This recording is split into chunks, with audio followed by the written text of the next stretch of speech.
दोस्तों, नवरात्रि का पर्व बहुत ही शुभ और मंगलकारी माना जाता है। नवरात्रि का महापर्व भारत ही नहीं बल्कि विदेश में भी बड़ी धूमधाम के साथ मनाया जाता है। खास तौर से बंगाल में बड़ी जोरों शोरों के साथ दुर्गा पूजन किया जाता है। धार्मिक मान्यताओं के अनुसार इन 9 दिनों में माँ दुर्गा धरती पर आती है। धरती को उनका मायका कहा जाता है। इन 9 दिनों को दुर्गा उत्सव के तौर पर पूरे देश में धूमधाम के साथ मनाया जाता है। कलश स्थापना कर इन 9 दिनों तक व्रत उपवास किए जाते हैं। नवरात्रि के 9 दिनों तक भक्त माँ के अलग अलग 9 रूपों की पूजा अर्चना करते हैं। माँ को प्रसन्न करने के लिए व्रत भी किया जाता है। मान्यता है कि इन 9 दिनों तक भक्ति भाव से माँ दुर्गा की पूजा करने से वो प्रसन्न होकर भक्तों के सभी कष्टों को हर लेती है। घर में सुख शांति बनी रहती है और माँ अपने भक्तों की सभी मनोकामनाएं पूर्ण करती है। शास्त्रों में नवरात्रों के 9 दिनों को लेकर कुछ खास नियम वर्णित है। कुछ कार्यों को करने या ना करने के नियम बताए गए हैं, जिनका पालन नवरात्रि के दौरान माता रानी के भक्तों को अवश्य ही करना चाहिए। अगर आप इनमें से कोई भी वर्जित काम गलती से भी नवरात्रि के दिनों में कर देते हैं तो आपको माता रानी के क्रोध का सामना करना पड़ सकता है और व्रत और पूजन का पुण्य फल आपको प्राप्त नहीं होता। आज के इस वीडियो में हम आपको ऐसे ही कार्यों के बारे में बताएंगे जिन्हें नवरात्रि के दौरान भूल कर भी नहीं करना चाहिए। गलती से अगर आप ये कार्य कर देते हैं तो आपको दोष लग सकता है। नवरात्रि के दौरान घर की स्वच्छता का विशेष ध्यान रखें। घर के मुख्य दरवाजे पर गंदगी बिल्कुल भी ना होने दें। पूजा से पहले हर रोज रोली से स्वास्तिक बनाएं। दोस्तों, रोली से स्वास्तिक बनाने पर शुक्र और सूर्य ग्रह जीवन में सकारात्मकता लाते हैं और आपके घर में माता रानी की धातु की मूर्ति है तो रोजाना उन्हें स्नान कराकर स्वच्छ वस्त्र पहनाइए। तस्वीर है तो साफ कपड़े से पोंछें। मंदिर और मंदिर के आसपास साफ सफाई और पवित्रता बनाकर रखें। हिंदू परंपरा के अनुसार नवरात्रि के पहले दिन कलश की स्थापना की जाती है। अगर आपने भी अपने घर में कलश की स्थापना की है तो इस बात का विशेष रूप से ध्यान रखें कि नवरात्रि के दौरान 9 दिनों तक आपके घर में कोई न कोई व्यक्ति सदा उपस्थित रहे।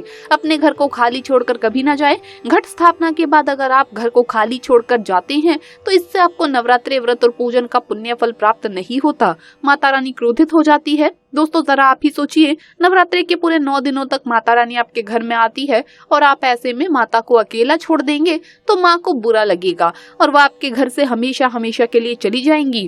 कम से कम नवरात्रि के 9 दिनों तक व्रतधारी को माता की चौकी के सामने ही अपना आसन लगाना चाहिए। इससे माता प्रसन्न होती है और माता रानी को बहुत खुशी होती है। ऐसे में माता रानी को अकेलापन भी महसूस नहीं होता।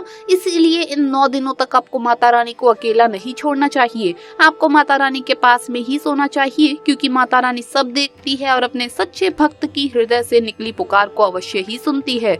नवरात्रि के पहले दिन अखंड ज्योत भी जलाई जाती है। अगर आप अखंड ज्योत जलाने का संकल्प ले चुके हैं तो ज्योत पूरे 9 दिनों तक जलानी चाहिए। गलती से भी अखंड ज्योत बुझनी नहीं चाहिए। कई बार बाती को ठीक करते समय बाती बुझने की संभावना होती है।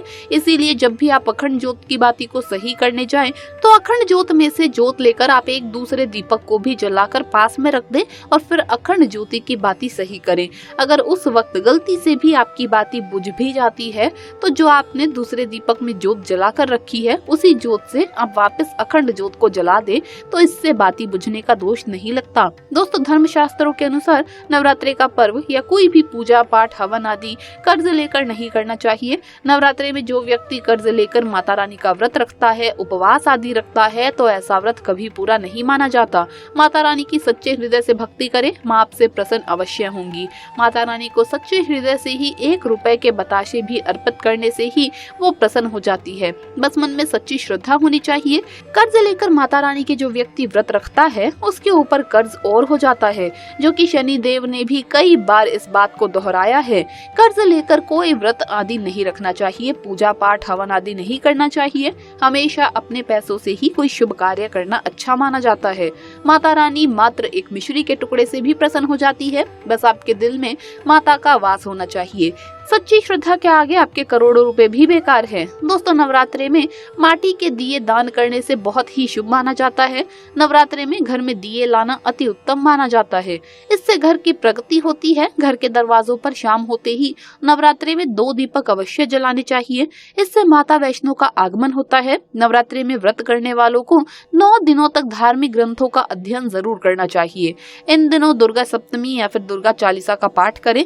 इससे माता रानी अति शीघ्र शीघ्र ही प्रसन्न हो जाती है, क्योंकि माना जाता है कि इन्हीं 9 दिनों में माता रानी धरती पर अपने भक्तों के घर में वास करती है। इसीलिए इन 9 दिनों का पूरा लाभ उठाइए और माता रानी की कृपा प्राप्त करने के लिए अधिक से अधिक माता रानी की आराधना करें। नवरात्रों के दौरान कलश के नीचे जो आप चावल रखते हैं उसका आप क्या करें, नवरात्रे समाप्त होने के बाद उसे आप पक्षियों को खिला दें या फिर पीपल के पेड़ के नीचे रखाइए। बहुत ही शुभ माना जाता है। इन चावलों को इधर उधर मत फेंकना, नहीं तो आपको व्रत का पुण्य फल प्राप्त नहीं होगा। और दीपक का बचा हुआ तेल भी किसी पेड़ के नीचे रखाएं, किसी जमीन में दबा दे। तेल को इधर उधर गलती से भी नहीं फेंकना चाहिए। इन 9 दिनों में भूलकर भी वाद विवाद, लड़ाई झगड़ा, क्रोध इत्यादि नहीं करना चाहिए। माता रानी को क्रोध बिल्कुल भी पसंद नहीं है। शास्त्रों में बताया जाता है जिस घर में कलेश कलह होता है वहाँ महालक्ष्मी कभी भी नहीं आती। ऐसे घर में गरीबी और दरिद्रता वास करती है। उन्हें माँ दुर्गा के क्रोध का सामना करना पड़ता है। हमारी संस्कृति में कन्याओं को माँ दुर्गा का स्वरूप माना गया है, इसीलिए नवरात्रों में कन्या पूजन का बड़ा ही महत्व माना जाता है। नवरात्रि के व्रत कन्या पूजन के बिना अधूरे माने जाते हैं। इसीलिए नवरात्रि के दौरान भूलकर भी किसी कन्या या महिला का अपमान ना होने दे, उन्हें दुख ना पहुंचाए, उनका पूरा सम्मान करे, नहीं तो माँ दुर्गा नाराज हो जाती है। कन्या जब आपके घर से प्रस्थान करे तो उनकी थाली में चुपचाप एक लौंग अवश्य रख दे। इससे माँ दुर्गा का आपको आशीर्वाद मिलेगा। उन 9 कन्याओं में स्वयं माँ दुर्गा होती है। कन्याओं को सादा पानी ना दें, पानी में आप 1 बूंद शुद्ध गंगा जल अवश्य मिला लें। इससे आपका व्रत सफल हो जाएगा। माता रानी बहुत प्रसन्न हो जाती है, क्योंकि ये जल स्वयं जगत माँ ग्रहण करती है।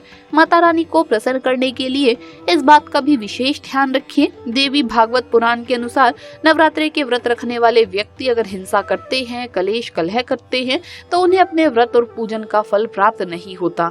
माता रानी भी नाराज हो जाती है और हमेशा के लिए आपके घर से चली जाती है। इसीलिए इस बात का विशेष ध्यान रखें।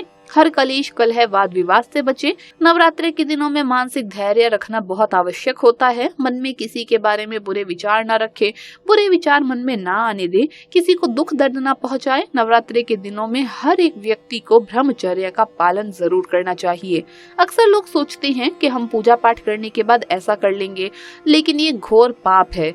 माता रानी क्रोधित हो जाती है और व्रत खंडित हो जाता है। आपको बता दें, माता रानी का श्राप आपको लग सकता है। माँ की पूजा अर्चना पवित्र मन से करने से ही माँ प्रसन्न होती है। इसीलिए इन 9 दिनों में शारीरिक संबंध कभी भी नहीं बनाने चाहिए।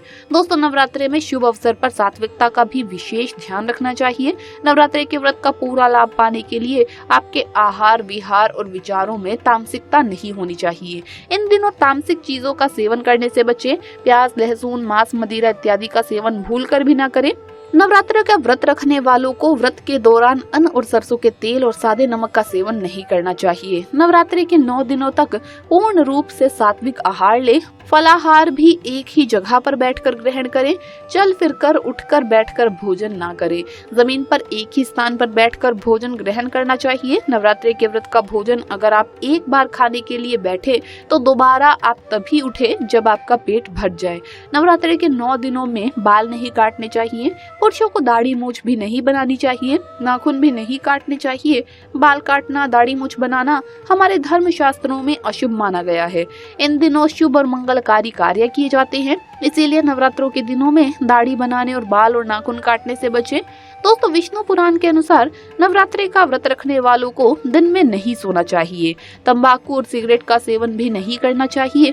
ऐसी चीजों से आपका व्रत खंडित हो जाता है। ये सामान्य सी बात है, लेकिन नवरात्रि के दिनों में सभी को रोज स्नान करना चाहिए और साफ वस्त्रों को धारण करना चाहिए। इन पवित्र दिनों में काले रंग के कपड़े पहनना शुभ नहीं माना जाता, तो इस बात का आप ध्यान रखें। तो दोस्तों, आपको ये वीडियो कैसा लगा हमें कमेंट्स में जरूर बताएं। इस वीडियो को लाइक करें और हमें सब्सक्राइब करना न भूलें। जल्द मुलाकात होगी अगली वीडियो में। जय माता दी।